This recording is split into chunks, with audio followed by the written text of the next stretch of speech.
Shalom, saudara-saudari yang dikasihi Kristus. Jumpa kita pada kesempatan ini dalam renungan harian GKI Kuitang. Hari ini Senin 23 Oktober 2023 bersama saya Pendeta Emeritus Arti Sembiring. Bahan firman Tuhan yang kita renungkan pada kesempatan ini terambil dari kitab Bilangan.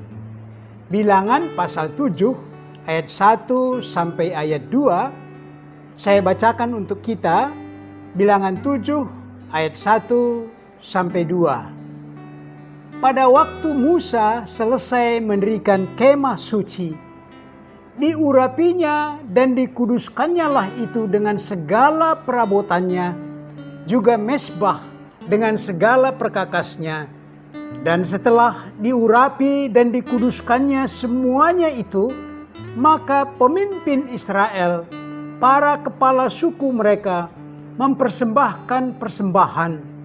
Mereka itu ialah para pemimpin suku yang bertanggung jawab atas pencatatan itu. Demikianlah firman Tuhan. Berbahagialah kita yang mendengar dan yang tekun melaksanakan firman Tuhan. Dari ayat ini, tema kita berbunyi peresmian gereja. Saudara-saudari, gedung gereja kami, GKI Kuitang, beberapa kali mengalami renovasi. Konon sejarahnya yang didirikan oleh misionaris dari Sandeling E. Hans dari negeri Belanda membangun gereja itu dari bahan bambu. Pada tanggal 5 November 1876 mulai ibadah di gedung itu.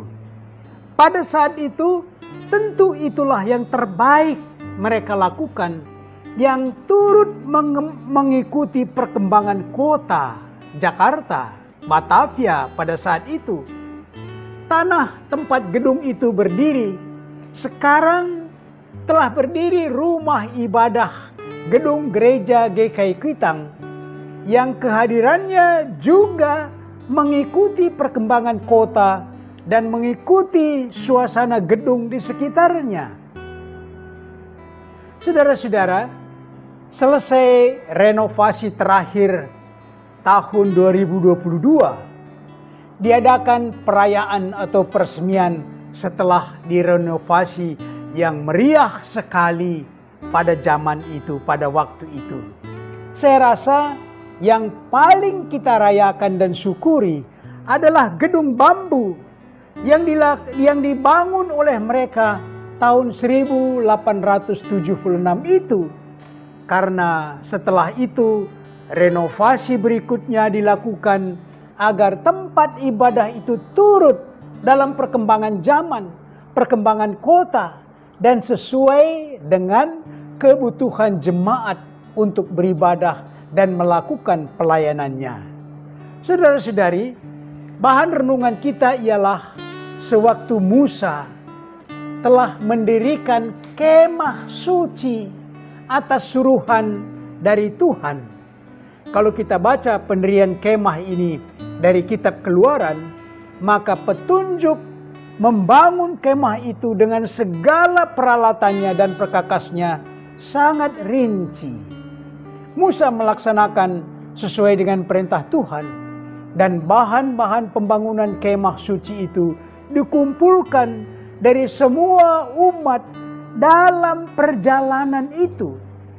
Dibandingkan dengan kemah-kemah tempat tinggal umat itu dalam perjalanan menuju tanah perjanjian, maka bangunan kemah suci ini jauh lebih besar, lebih megah, dan kalau dikalkulasi biayanya jauh lebih mahal dari kemah tempat tinggal umat itu.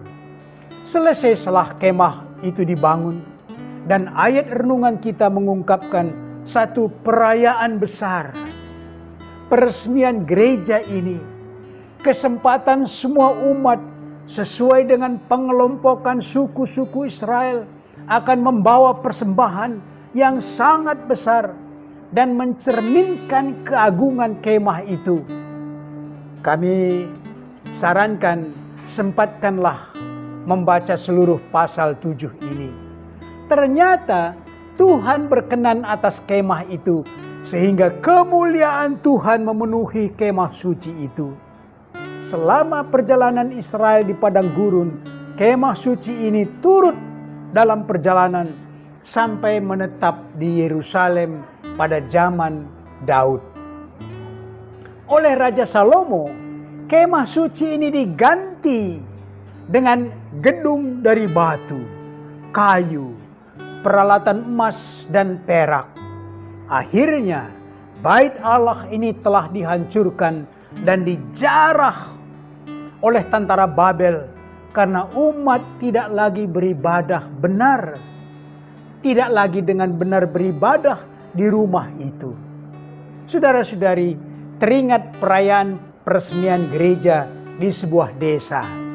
Bangunan kayu telah dihiasi dengan janur dan semua umat membawa makanan dan disatukan, dikumpulkan makanan itu bersama-sama untuk mereka makan bersama dengan sangat meriah dan mengesankan.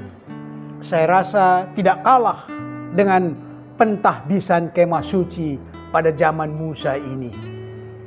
Di negeri kita ini, seingat saya, dari zaman Orde Baru hingga saat ini, membangun gedung gereja atau tempat ibadah bagi umat Kristen tidaklah gampang. Bahkan di tempat tertentu, gedung yang telah dibangun kemudian diruntuhkan dengan alasan aturan yang ada. Namun, tetap berlangsung umat yang beribadah kepada Tuhan. Itu tidak begitu diruntuhkan. Tidak mungkin mereka runtuhkan dengan cara itu. Itulah kesaksian dan pelayanan kita hingga saat ini. Ada gedung gereja yang dihancurkan orang lain, dibakar, disegel, tetapi umat yang beribadah tetap hidup. Itulah yang sesungguhnya yang kita bangun. Gedung hanya pertanda, tetapi isinya lah yang utama. Mari kita aplikasikan renungan ini dengan pokok berikut. Pertama, bait Allah dibangun Raja Salomo telah runtuh, dijarah. Tempatnya pun sekarang kita tidak tahu di mana lagi. Di Yerusalem. Apa penghayatan Anda atas kehancuran bait Allah itu? Yang kedua, bagaimana Anda memaknai tempat ibadah yang diruntuhkan, disegel saat ini, zaman kita ini? Yang ketiga, bagaimana Anda mensyukuri tempat ibadah jemaat yang Anda miliki? Mari berdoa.